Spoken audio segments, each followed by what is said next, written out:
नमस्कार, मैं अजय। सर, चुनाव का डेट तो पूरे 24 से लोगों की जिज्ञासा थी कि चुनाव आने वाले हैं, चुनाव आने वाले हैं, चुनाव आने वाले हैं। तो सर, चुनाव की डेट भी आ चुकी, चुनाव का सर महीना भी आ चुका। और सर, कहीं ना कहीं जिस प्रकार से आज महीने पे महीने कुछ नया काम हो रहा है, दिन पे दिन गुजर रहे, उसी प्रकार से नेताओं की धड़कने तेज हो रही है सर। अब हम उसको हार्ट अटैक का ना नाम देके धड़कन तेज का मतलब बताने का काम करें कि टिकटॉक की अब धड़कने तेज हो चुकी सर। तो सर, आज हम बात करने का काम करते हैं सर, जिस प्रकार से हमने पहले दो एपिसोड में बात की थी, तो हमने 6 विधानसभा पकड़ी थी सर। अब जो हम 3 पकड़ते हैं, भिवानी, तोशाम और लोहारू। सर, मैंने लोहारू में देखा कि आज नेता ऑफिस खोलने शुरू कर चुके हैं सर। ऑफिस का मतलब मायने ये बनते थे चुनाव शुरू हो चुका, और कहीं ना कहीं टिकट पक्की हो चुकी है, पार्टी तब की मार दी। तो सर, जिस प्रकार से नाम थे सर, 2700 के करीब हरियाणा प्रदेश के अंदर कांग्रेस के अंदर नाम गए सर।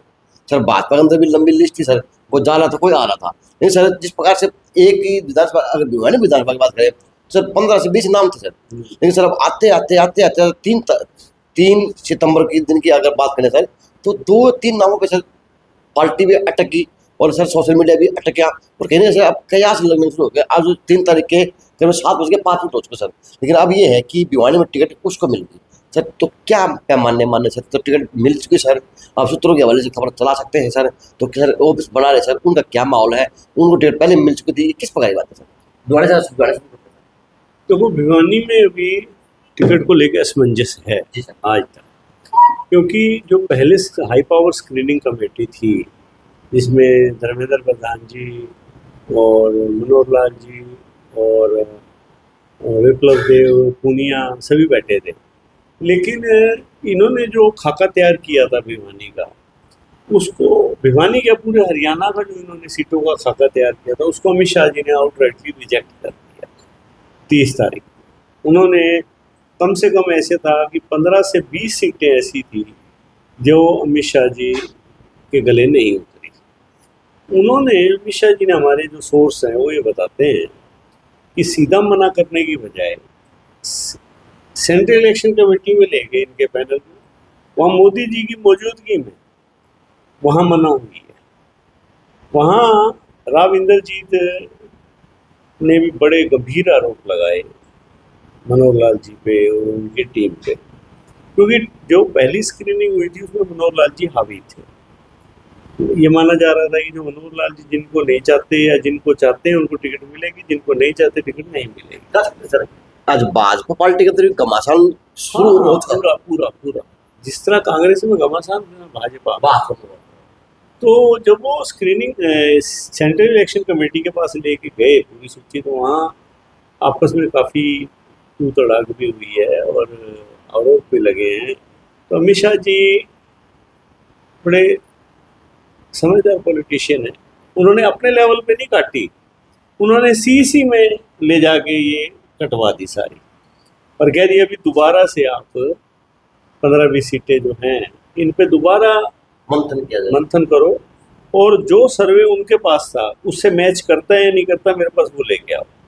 फॉर एग्जाम्पल, बादशाहपुर की टिकट थी, जैसे राव नरवीर की काट रहे थे पहले, भिवानी में भी तलवार लटक रही थी, पानीखेड़ा में भी तलवार लटक रही थी, फरीदाबाद में भी थी। तो इन सभी सीटों को उन्होंने दोबारा मंथन के लिए बोला है। 2 दिन, अब भाजपाइयों ने 3 दिन मंथन किया, बड़ोली जी भी थे उसमें। और मंथन क्या किया, इस मंथन के चक्कर में 4 दिन चुनाव पोस्टपोन कर दिया, क्योंकि जब शुरू में भाजपा ने कहा था ना भी छुट्टियां हैं ज़्यादा या बिश्नोइयों का एक त्यौहार है, उसके बाद तो चुनाव आयोग ने गो अहेड की झंडी दिखा दी थी। हाँ, ये बाद में फिर जैसे 30 को खेल बिगड़ा ना टिकटों को लेके, भाई दोबारा सर्वे करना पड़ेगा, तो फिर बात आई भी समय कम है, तो बोले भी समय दे देंगे, आगे चिंता ना करो, चुनाव आयोग से आगे बढ़वा दिया। तो उसके अंदर भिवानी भी लटका हुआ है। भिवानी में मनोहर लाल जी, जहाँ तक हमारी सूचना है, वो नहीं चाहते थे घनश्याम जी को टिकट दी जाए, और उनकी टिकट कटने पे नंबर आता था मुकेश गौड़ का। अब हाईकमान ने एक नाम और भी डाल दिया, तो शाम से उठा के, तो शाम से शशि परमार की टिकट कटी। और क्योंकि राजपूत समुदाय भी बहुत है, नाराजगी, उसका असर आपका भिवानी पे भी पड़ेगा और उसका असर तो शाम पे भी दादरी पे भी है, दादरी तसावड़ पे भी भी है। पड़ेगा। हाँ, तो एक तो शशि जी का टाइम नाम आ गया बीच में, और अब वो दोबारा स्क्रीनिंग हुई है। अब वो 3 नाम पैनल में है, घनश्याम जी का भी है, गौड़ का भी है और शशि का। सर आज मेरे पास सूत्र का फोन आया, मतलब एक दे दो खुशखबरी दे दो, दे दे भैया, मतलब एक नेता की टिकट पक्की होगी, मैं किसकी नला से चिरंजन परमार की, मैं मुबारक हूँ। वो एक्चुअली अजय जी क्या है कि जितने भी समर्थक हैं या अपने वो बोलते अपने अपनी बात करते हैं, परंतु अभी तो भाजपा को के नेताओं को भी नहीं पता। क्या अब वो हुआ? मेरे हिसाब से दोबारा का जो सर कल चांसेस हैं सेंट्रल इलेक्शन कमेटी के दोबारा से बैठने के, उसमें वो जो रिवाइज्ड लिस्टें जाएंगी और पैनल भी जाएंगे 2-3 जो, ताकि डिस्कस हो जाए वहाँ पे। तो होपफुली परसों सूची भाजपा एक सर निकाल अचानक सकती है। जिस प्रकार से एक की अगर हम भिवानी के घनश्याम दास राव की बात करें, पुराने संगी हैं, पुराने राजनीतिज्ञ हैं, और वो भिवानी के चाणक्य बोले जाते हैं, अमित शाह जी देश के चाणक्य हैं, उसी प्रकार से ये भिवानी के चाणक्य बोले जाते हैं। लेकिन सर लगता नहीं कि अब की बार कुछ ज्यादा ही बातें घनश्याम दास साहब की उड़ने लगी। एक तो तबीयत का हवाला दे दिया सर, दूसरा सर अब पता नहीं क्या क्या मनोहर खट्टर पुराने मुख्यमंत्री तो साहब नाराज दिख रहे सर, भाजपा के कार्यकर्ताओं के अंदर से भी आवाज बनने शुरू हो चुकी। सर ये क्या मायने बन रहे हैं जो वर्तमान में? एक्चुअली क्या हुआ कि पहली योजना तो वो विपक्ष में थे, 2 योजनाओं में सत्ता पक्ष में। जितनी उम्मीद थी घनश्याम जी से उतना परफॉर्म नहीं कर पाए, जो लोगों को अपेक्षाएं होती हैं। और 10 साल में अजय जी कोई भी सत्ता में हो, आप और मैं भी हो ना, उनका भी कहीं ना कहीं विरोध शुरू हो जाएगा, चाहे वो पार्टी के अंदर विरोध शुरू हो, चाहे वो लोगों में विरोध शुरू हो। तो भाजपा का जो हाईकमान है इस एंगल से भी देख रहा है। दूसरा एंगल कि घनश्याम का विकल्प क्या जीत पाएगा कि नहीं जीत पाएगा, ये भी देखना पड़ेगा। हाँ, जो जड़े मजबूत है भिवानी देखो घनश्याम की जड़ें तो मजबूत है। अगर परसेप्शन की बात करो आज भी, तो ये कहा जाता है कि घनश्याम सही बात मजबूत है। सही बात हाँ, मजबूत है और शरीफ। पार्टी के जो और नेता हैं, मुकेश गौड़ हैं या फिर आपके शशि हैं, वो भी पार्टी के ही हैं। मेहनत उन्होंने भी पार्टी के साथ बहुत की है, तो स्वाभाविक है कंसीडर तो वो भी होंगे। नहीं सर, आज अगर सूत्र की सर उसकी बंदी की बात याद कर रहा हूँ तो मुझे बड़ी हैरानी हो रही है सर। 4 से 5 नाम भाजपा के अंदर सम्मिलित थे ना सर। संदीप जोशी नाम में था, रामलाल शर्मा जी भी नाम में थे, मुकेश गोल्ड नाम में था, अच्छा जी, फिर आपके घनश्याम साहब जी नाम में थे, फिर जी 1-2 नेता और भी आएंगे। लेकिन सर देखिए 5-6 नाम क्या चर्चा बात करूँ तो आज तो सोशल मीडिया चल रहा, वो 2 नाम पे आके अटक गया, शशि और घनश्याम। बाकी सभी को कतार हो गया सर। अचानक से एक नहीं होती आंधी से चलती है भाई, पता नहीं वो पूजा पाट दी सर, क्या पाट दिया, ये बात थी। देखो शशि का भी नाम है, अभी मुकेश भी पूरा रेस में और घनश्याम जी भी है। और सर दोबारा तो रिकॉर्ड तोड़ दिया सर, जेपी दलाल जी तो अपने कार्यालय का उद्घाटन कर दिया सर। हाँ जी, लोहारू में लगभग तय हो गया भाई, जेपी दलाल और राजवीर पटेल उन्होंने चुनाव को लड़ना ही शुरू कर दिया एक तरह से। लोहारू का चुनाव दोनों ने विधिवत तौर पे अपने कार्यालय खोलने शुरू कर दिए, विधिवत चुनाव प्रचार शुरू कर दिया, और दोनों का वर्कर भी पूरी तरह से लग गया। तो वहाँ तो एक तरह से चुनाव का माहौल बन गया। आप वहाँ गाँवों में देखो या सड़कों पे देखो, वहाँ माहौल बना हुआ है। 2 नेता देख रहे हैं, जेपी दलाल जी और वहाँ जेपी दलाल जी और राजवीर फटिया। जेपी दलाल का लगभग तय है बीजेपी से, और राजवीर फटिया का कांग्रेस से लगभग तय। हाँ सर, वही आला सर तो शाम की बात ना सर, तो शाम में बन गया सर। शशि परमार जी बैक पोल भिवानी आ चुके हैं, अब चाहे दादरी चाहे भिवानी आएंगे। लेकिन सर अब कांग्रेस की बात करें तो अनिरुद्ध चौधरी का नाम बड़ी सुर्खियों में सर, वो भी ऑफिस कार्यालय की बात है सर। अगर भाजपा की बात करें, श्रुति चौधरी का नाम बिल्कुल फाइनल है सर।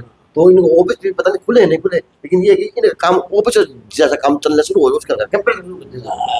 तो शाम से श्रुति चौधरी का टिकट तय है, क्योंकि ये बात तो क्लियर सी है, जब किरण चौधरी जी शामिल हुई तो इनकी आपस की ये बात हुई थी भी श्रुति चौधरी जी लड़ेंगी और किरण चौधरी जी राज्यसभा में जाएंगी। तो श्रुति चौधरी ने भी एक तरह से विधिवत 2 तारीख से अपना चुनाव प्रचार शुरू कर दिया है। कल और आज दोनों ने, श्रुति ने भी और किरण ने भी, दोनों ने अपना चुनाव प्रचार किया है। और अनिरुद्ध चौधरी पिछले 10 दिन से हल्के में कंटिन्यू, और वहाँ नो डाउट की विधिवत घोषणा भी अनिरुद्ध की नहीं हुई है, पर रेस में नंबर 1 चल रहे हैं, और वहाँ पर कमल प्रधान भी का भी नाम कहीं ना कहीं हाईकमान चाहता है कमल को भी मौका मिले। अनिरुद्ध की बातों से लगता है, मैंने इंटरव्यू किया था उनका, उनकी बात तो मुझे लगा कि इनकी फाइनल है, क्योंकि उन्होंने सालों में कहा कि हाँ अपनी फाइनल हो चुकी है, हम तैयार हैं सब। नहीं, अनिरुद्ध तो यही मान के चल रही मेरी टिकट फाइनल है, उन्होंने अपना प्रचार अनिरुद्ध ने भी उस तरह से शुरू कर दिया है, और वहाँ श्रुति ने भी शुरू कर दिया है। तो लोहारू और आपका तो शाम में एक तरह से विधिवत चुनाव प्रचार शुरू हो चुका है। सर अब दादरी की बात करें सर, दादरी भी अछूता पड़ा हो सर, अब भिवानी भी अछूती रहेगी सर, और आपका बुआनखड़े भी अछूता रहेगा सर, और बाड़खड़े भी अछूता रहेगा सर। बाकी सर ये तो अजय जी 2 दिन बाद आपको प्रचार दिखाई देगा, क्योंकि क्या है कि वहाँ अब तक जो सूचनाएं मिल रही हैं बीजेपी से सुनील सांगवान, जिन्होंने कल ही जेल सुप्रिंटेंडेंट थे और ज्वाइन किया, और उन्होंने छोड़ी अपनी नौकरी, सतपाल सांगवान के पुत्र है, वो विधिवत रूप से मेरे ख्याल है कल परसों टिकट में उनका नाम आ जाता है तो वो शुरू कर देंगे जी। और मनीषा सांगवान उधर से भाजपा कांग्रेस से उनका भी लगभग तय है अब नाम। सोमवीर सांगवान ट्राई कर रहे हैं, पर मेरे को लगता नहीं है कि सोमवीर सांगवान वो निर्दलीय लड़े या न लड़े, आपकी बार उनकी वो स्थिति नहीं है जो पहले थी। बारना में अभी कोई फैसला नहीं हुआ, भाजपा का तो लगभग तय है उमेद पातुवास, भाजपा की जो सूची आएगी उसमें उमेद पातुवास का नाम आएगा। कांग्रेस की तरफ से बारना उलझी हुई है, वहाँ रण सिंह मान, सोमवीर जो लोहारू से जिनका टिकट कटा है उनके बेटे का नाम भी वहाँ पैनल में दिया गया है, और वहाँ पर उनके अलावा अमन डालावास और नीरज चौधरी एक समाज सेवी हैं, और उन्होंने भी काफ़ी हल्के में सक्रियता है उनकी, इन दोनों के नाम भी है। तो कांग्रेस इन 4 में से किसी को देने वाली है। क्या वानीखेड़ा में धीरे धीरे अब छटाई हुई है, वहाँ भी 50-60 हाँ 60-70 वहाँ भी छटाई हो गई है। टिकट अब अल्टीमेटली 3-4 आदमियों में रह गई है, सतवीर एक, महेंद्र ओल्ड 2, रामकिशन फौजी, और एक नाम नया आया 2 दिन से, प्रदीप नरवाल है, ठीक है, जो कि सोनिया और राहुल के भी नजदीक बताए जाते हैं, नाम उनकी भी चर्चा, पर मेरे को लगता है कि टिकट ज़्यादा रतेरा और फौजी और ओल्ड में रहेगी। लेकिन सर अगर भाजपा की बात करें सर, भाजपा के अंदर सर कहीं ना कहीं सुनने को मिल रहा है सर कि अब की बार मंत्री जी भी गए सर, ये लोग कहने लगे सर कि जिस प्रकार से फिल्मों डाल लो सर, सुनाओ डाल लो सर, ठाकुर तो गए हो, तो सर अब हालांकि वजह कहने लगे कि हाँ तुम मंत्री जी गए हो, कमजोर है उनकी, परंतु भाजपा के पास सेकंड लाइन वहाँ कोई लंबा चौड़ा दावेदार उनको मनमोहन बुटाना नाम चला सर। मनमोहन बुटाना एक मजबूत कैंडिडेट रहा है और उसके प्रति सिंपैथी भी है, परंतु मनमोहन की पिछले 10 सालों में पिछले 5 सालों में सक्रियता बहुत ज़्यादा नहीं थी, इसलिए दिसंबर को दोबारा ट्राई कर सकती है पार्टी। अच्छा चलो सर, तो देखो जी ये जो खबर चली है इनकी और मेरी, ये हमारे सिर्फ सूत्रों पे आधारित है, पर सूत्र जिस तरह से बताते हैं हम उस तरह से बताने काम करते हैं, क्योंकि हमारे पास तो सूत्र ही काम करते हैं। सूत्र तो सुप्रीम कोर्ट भी मान्य करते हैं कि पत्रकार के सूत्रों का कोई छेड़छाड़ नहीं करेगा, क्योंकि जरूरी है। तो जिस प्रकार से भिवानी के अंदर चर्चा चली है 3 तारीख की शाम को 7 बजे की कि शशि रंजन परमार की टिकट पक्की होगी, माननीय वर्तमान की विधायक 30 बार की योजना की वो टिकट के कटेगी, लेकिन सूत्र थे सर। अब बात की तो बात बताने का काम किया, मैंने पूछने का काम किया, सिंधी पत्रकार है सर, आप क्या सोचते हैं? लेकिन ये है कि लुहारू तोशाम से आप फाइनल समझे, क्योंकि नेताओं ने अपनी कैंपेन शुरू कर चुके हैं, भिवानी, दादरी और बाड़ड़ा और आखा बुआने खड़ा। अब इसके अंदर छटनी हो चुकी, लेकिन ये है कि 70 नामों के अंदर से 2-3 नाम मार्केट में आने शुरू हो चुके। तो देखते हैं अब की बार 24 चुनाव है वो बड़ा रोचक और सर, क्योंकि आज कांग्रेस की जो 41 सूची 41 की है, जिसमें बाड़ड़ा भी है आपका और वानीखेड़ा भी है, दादरी भी है, आज उस पर डिस्कशन इस समय चल रहा है जी। और कांग्रेस के प्रभारी ने कहा है दीपक बावरिया ने कि हम परसों तक, क्योंकि इधर से कांग्रेस का और आम पार्टी के गठबंधन की बात भी चल पड़ी है, जी हाँ हाँ तो वो गठबंधन को लेके भी आज रात तक कोई फैसला होगा। कोई कमेटी बनाई गई है जिसमें वेणुगोपाल उसके अध्यक्ष हैं और भूपेंद्र हुड्डा भी हैं, उसमें माकन भी हैं, बावरिया भी हैं। तो वो आज और कल में आम पार्टी से डिस्कशन कर लेंगे। सर मैं तो इसलिए कांग्रेस भी परसों ही सूची निकालेगी और बीजेपी भी पहली सूची परसों ही सर, निकालेगी। मैं पहले सोचता था कि मेरे भिवानी शहर को पता नहीं नक्शे पे होगा या अंतरिक्ष से दिखता हुआ नहीं दिखता हुआ, लेकिन सर क्या वास्तव तो कह सकते हैं जो सेंटर में टिकटार्थी हैं देने वाले हैं बड़े बड़े नेता हैं, उनको हमारे भिवानी के काम भी दिखते हैं, हम जैसे लोग भी दिखते होंगे या फिर हमारी बातें पहुंचती होंगी सर। हाँ उसके हाँ, अलावा चीज़ होती हो सर। आपकी बातें पहुंचती हैं। आप दिल्ली में पिछले दिनों देखो कितने बड़े एंकरों के साथ आपने काम सब किया आपका है, आशीर्वाद सर। तो ऐसी बात नहीं है। हर चीज़, क्योंकि देखो इन्फॉर्मेशन तो ग्रास रूट से ही जाती है। जी सर। अगर आपको सही इन्फॉर्मेशन चाहिए तो दिल्ली में भी अगर वहाँ कोई उनके पास लेंस तो लगे नहीं हुए, आप जैसे पत्रकारों से ही लेते हैं वो। Thank you sir. तो जी कमेंट के माध्यम से बताने का काम पक्का करना कि हमने कहाँ पे चूक की और किसका नाम हम सूची से भूल गए। अब कमेंट के माध्यम से पता चलेगा, क्या पता होती उतरती को हम न मिल पाए सर। तो बताने का काम कमेंट के माध्यम से जरूर पक्का करना। JNC न्यूज़ से अजय नायक, दीपांशु शर्मा की खास रिपोर्ट।